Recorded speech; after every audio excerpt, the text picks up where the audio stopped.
भोपाल से प्रस्तुत हैं प्रादेशिक समाचार। नमस्कार, समाचारों के साथ मैं जितेंद्र रघुवंशी। पहले मुख्य समाचार। मुख्यमंत्री शिवराज सिंह चौहान ने कहा, सामाजिक सौहार्द बनाए रखना राज्य सरकार की सर्वोच्च प्राथमिकता। प्रदेश में स्थानीय निकायों में स्थापित होंगे स्मार्ट फिश पार्लर। पश्चिम मध्य रेलवे ने 72 ट्रेनों में जनरल टिकट लेकर यात्रा करने को दी हरी झंडी। और तीरंदाजी विश्व कप में महिला टीम ने जीता कांस्य पदक, पुरुष टीम फाइनल में। अब समाचार विस्तार से।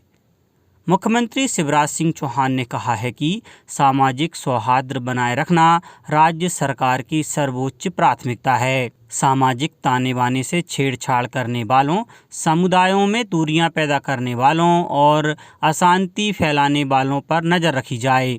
मुख्यमंत्री चौहान ने कल सिवनी जिले में कानून व्यवस्था की स्थिति और विकास योजनाओं के क्रियान्वयन की समीक्षा करते हुए कहा कि ऐसी गतिविधियों में लिप्त व्यक्तियों के विरुद्ध कठोर कार्रवाई की जाए। मुख्यमंत्री ने कहा कि विकास और जनसेवा से हमें विभिन्न समुदायों में विश्वास पैदा कर सामाजिक समरसता को बनाए रखना है। हमारा प्रयास यह है कि किसी भी कीमत पर समुदायों में दूरियां नहीं बढ़ें। समीक्षा बैठक में जबलपुर संभाग के अधिकारी और सिवनी कलेक्टर डॉक्टर फटिंग राहुल हरिदास सहित जिले के अधिकारी बैठक में वर्चुअली सम्मिलित हुए।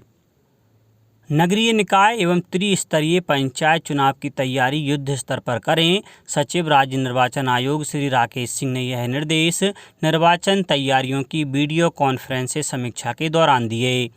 समीक्षा में सभी जिलों के उप जिला निर्वाचन अधिकारी शामिल हुए। श्री सिंह ने कहा कि मतपत्रों की छपाई के लिए आवश्यकता अनुसार टेंडर प्रक्रिया तुरंत पूरी करें। उन्होंने कहा कि यथासंभव नगरीय निकाय एवं पंचायत चुनावों के लिए अलग अलग रिटर्निंग ऑफिसर नियुक्त करें। ओएसडी श्री दुर्ग विजय सिंह ने निर्वाचन संबंधी जरूरी निर्देश दिए। उप सचिव श्री अरुण परमार ने कहा कि संवेदनशील और अति संवेदनशील मतदान केंद्रों की जानकारी 2 दिन में दें। विशेष कार्यपालक मजिस्ट्रेट की नियुक्ति कर जल्द भेजें। उप सचिव श्रीमती अजीजा सरसार जफर ने कहा कि मतदान केंद्रों का सत्यापन जल्द कर लें। उन्होंने कहा कि IEMS में सभी जानकारियाँ तुरंत अपलोड करें। उप सचिव श्री राजकुमार खत्री ने कहा कि EVM की FLC समय सीमा में करवाएं, कंट्रोल रूम तुरंत स्थापित करें और शिकायतों के निराकरण के लिए नोडल ऑफिसर नियुक्त करें। मुख्यमंत्री श्री शिवराज सिंह चौहान ने कहा है कि प्रदेश में स्थानीय निकायों में स्मार्ट फिश पार्लर स्थापित होंगे। इससे हमारे मछुआरे भाई बहनों को संगठित रोजगार मुहैया कराने के साथ ही उपभोक्ताओं को विभिन्न प्रकार की स्वच्छ और ताज़ी मछलियों की उपलब्धता भी सुनिश्चित हो सकेगी। मुख्यमंत्री मत्स्य विकास योजना प्रारंभ कर मत्स्य बीज उत्पादन और झींगा सह मछली पालन के लिए सहायता दिलवाई जाएगी। मछुआरों को 0% ब्याज पर किसान क्रेडिट कार्ड भी उपलब्ध करवाए जाएंगे। मुख्यमंत्री ने कल मुख्यमंत्री निवास में हुए बुधनी क्षेत्र मछुआ सम्मेलन में 400 हितग्राहियों को मत्स्य खेत किट और 50 हितग्राहियों को मत्स्य विक्रय और परिवहन के लिए मोटरसाइकिल का वितरण किया। साथ ही 443 हितग्राहियों को किसान क्रेडिट कार्ड के स्वीकृत पत्र भी दिए गए। प्रदेश में अब तक 1,05,000 मछुआरों को यह कार्ड दिए जा चुके हैं।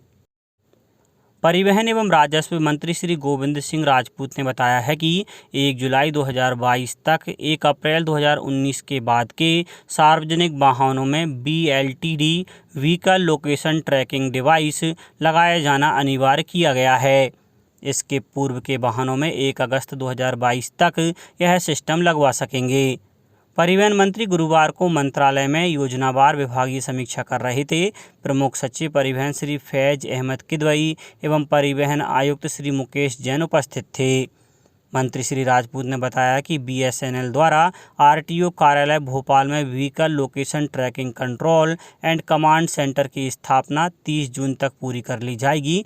सार्वजनिक वाहनों, बस, ओला टैक्सी एवं अन्य यात्री वाहनों में वाहन चालक एवं सवारी की सुरक्षा के लिए टैक्सी में 3 और बस में 10 पैनिक बटन लगाए जाएंगे, जिसका कंट्रोल भोपाल स्थित कमांड सेंटर में होगा। वाहन चालक एवं पैसेंजर किसी भी आपात स्थिति में पैनिक बटन का उपयोग कर सकेंगे। जिससे उनकी लोकेशन के आधार पर वाहन को ट्रेस कर स्थानीय मदद उपलब्ध कराई जा सकेगी। मंत्री श्री राजपूत ने कहा कि प्रदेश में इंटरसिटी परिवहन के लिए इलेक्ट्रिक बसों का संचालन किया जाए। इससे एक ओर जहां पर्यावरण प्रदूषण को रोका जा सकेगा, वहीं दूसरी ओर पेट्रोल एवं डीजल पर होने वाले व्यय पर भी कंट्रोल होगा। उन्होंने बताया कि इलेक्ट्रिक बस संचालन की इच्छुक संस्थाओं से चर्चा कर प्रस्ताव बुलवाए जाएंगे। सूचना और प्रसारण मंत्री अनुराग ठाकुर ने कहा है कि भारत के पास दुनिया का कंटेंट उपमहाद्वीप बनने की क्षमता है और फिल्म निर्माण के लिए एक पसंदीदा स्थान है। उन्होंने कहा कि सरकार की नीतियों का उद्देश्य भारत के मीडिया और मनोरंजन पारिस्थितिक तंत्र को बढ़ावा देना है, जिससे सालाना 53 अरब डॉलर का आय होने की उम्मीद है। कांस में India forum on India the content hub of the world पर पैनल चर्चा में मुख्य भाषण देते हुए श्री ठाकुर ने कहा कि सरकार ने देश में फिल्मों के सह निर्माण और शूटिंग को बढ़ावा देने के लिए पिछले 8 वर्षों में कई पहल की हैं। पश्चिम मध्य रेलवे ने जनरल कोच में यात्रा करने वाले यात्रियों को राहत दी है। अब यहां चलने वाली 72 ट्रेनों में जनरल टिकट लेकर जनरल कोच में यात्रा की जा सकती है। इन 72 ट्रेनों में जबलपुर रेल मंडल की 31 ट्रेनें हैं, जबकि भोपाल मंडल की 24 और कोटा रेल मंडल में 17 ट्रेनों में जनरल टिकट की सुविधा शुरू कर दी गई है। रेलवे के इस कदम से नियमित यात्रा करने वाले लोगों को राहत मिली है। गौरतलब है कि रेलवे ने कोरोना काल के दौरान ट्रेनों में जनरल टिकट की सुविधा खत्म कर दी थी और जनरल कोच में सफ़र करने के लिए भी सीट आरक्षित कराना पड़ती थी। बैतूल जिले के सारणी स्थित सतपुड़ा थर्मल पावर प्लांट ने सतत बिजली उत्पादन का एक और रिकॉर्ड बनाया है। इस बार 200 दिन निर्बाध बिजली उत्पादन का रिकॉर्ड बना है। ऐसा सतपुड़ा के इतिहास में दूसरी बार हुआ है। मुख्य अभियंता आर के गुप्ता ने बताया, 11 नंबर इकाई ने सतत चलते हुए 200 दिन पूरे किए हैं। उन्होंने बताया 205 दिन का रिकॉर्ड पूरा होने पर भव्य आयोजन किया जाएगा। इसमें Madhya Pradesh power generating company के वरिष्ठ अधिकारी भी उपस्थित रहेंगे। केंद्रीय मंत्रिमंडल ने भारत को वर्ष 2047 तक ऊर्जा क्षेत्र में आत्मनिर्भर बनाने के लिए जैव ईंधन 2018 पर राष्ट्रीय नीति में संशोधन को मंजूरी दे दी है। संशोधनों का उद्देश्य जैव ईंधन के उत्पादन के लिए अधिक फीड स्टॉक की अनुमति देना, पेट्रोल में इथेनॉल के 20% मिश्रण के लक्ष्य को अगले वर्ष 1 अप्रैल तक आगे बढ़ाना और देश में जैव ईंधन के उत्पादन को बढ़ावा देना है। प्रदेश के सभी शासकीय अधिकारी और कर्मचारी आज सुबह 11 बजे आतंकवाद विरोधी दिवस की शपथ लेंगे। सामान्य प्रशासन विभाग द्वारा जारी आदेश अनुसार 21 मई को आतंकवादी विरोधी दिवस मनाया जाता है। शनिवार 21 मई को शासकीय अवकाश होने से यह शपथ 20 मई को दिलाई जाएगी। तीरंदाजी में अभिषेक वर्मा, अमन सैनी और रजत चौहान की कंपाउंड टीम मेजबान दक्षिण कोरिया को हराकर ग्वांगजू तीरंदाजी विश्व कप 2022 चरण 2 के फाइनल में पहुंच गई है। भारतीय टीम ने पिछले महीने तुर्की में तीरंदाजी विश्व कप 2022 चरण 1 में भी स्वर्ण पदक जीता था। इस बीच अवनीत कौर, मुस्कान किरार और प्रिया गुर्जर की महिला कंपाउंड टीम ने विश्व कप चरण 2 के रिकर्व वर्ग में कांस्य पदक जीत लिया है। अब कुछ समाचार संक्षेप में।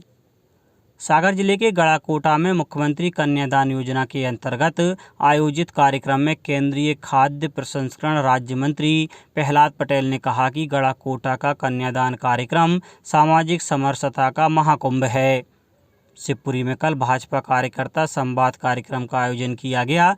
इस संवाद कार्यक्रम में केंद्रीय नागरिक उड्डयन मंत्री ज्योतिरादित्य सिंधिया पार्टी कार्यकर्ताओं को संबोधित किया। सीहोर में बिजली कंपनी की टीम ने 58 घरों के मीटर में छेड़छाड़ कर की जा रही बिजली चोरी पकड़ी। अशोकनगर में कल गुना सांसद डॉक्टर केपी यादव द्वारा नगरीय भू अधिकार योजना के तहत 14 हितग्राहियों को भूमि स्वामी अधिकार पत्र और स्थायी पट्टे का प्रतीकात्मक रूप से वितरण किया। झाबुआ जिला पंचायत सामान्य सभा और सामान्य प्रशासन समिति की बैठक 23 मई को जिला पंचायत सभा कक्ष में आयोजित की गई है। छिंदवाड़ा जिले में अभी तक कोविड के 37,38,879 टीके लगाए जा चुके हैं। उज्जैन के कोट मोहल्ला महाकाल थाना क्षेत्र के एक मकान में गैस की टंकी में विस्फोट होने पर कई लोग घायल हो गए। देवास भोपाल रोड पर कल शादी समारोह से वापस लौट रहे परिवार की कार अनियंत्रित होकर पलट गई। इस दुर्घटना में 2 लोगों की मौत हो गई। उच्चतम न्यायालय ने कल पंजाब कांग्रेस के पूर्व अध्यक्ष नवजोत सिंह सिद्धू को रोड रेज के मामले में 1 वर्ष के सश्रम कारावास की सजा सुनाई है और पंजाब प्रदेश अध्यक्ष के पूर्व अध्यक्ष सुनील जाखड़ कल भारतीय जनता पार्टी में शामिल हो गए। अंत में मुख्य समाचार एक बार फिर। मुख्यमंत्री शिवराज सिंह चौहान ने कहा, सामाजिक सौहार्द बनाए रखना राज्य सरकार की सर्वोच्च प्राथमिकता। प्रदेश में स्थानीय निकायों में स्थापित होंगे स्मार्ट फिश पार्लर। पश्चिम मध्य रेलवे ने 72 ट्रेनों में जनरल टिकट लेकर यात्रा करने को दी हरी झंडी। और तीरंदाजी विश्व कप में महिला टीम ने जीता कांस्य पदक, पुरुष टीम फाइनल में। इस बुलेटिन में इतना ही। घर पर रहिए, सुरक्षित रहिए और सुनते रहिए प्रादेशिक समाचार। नमस्कार।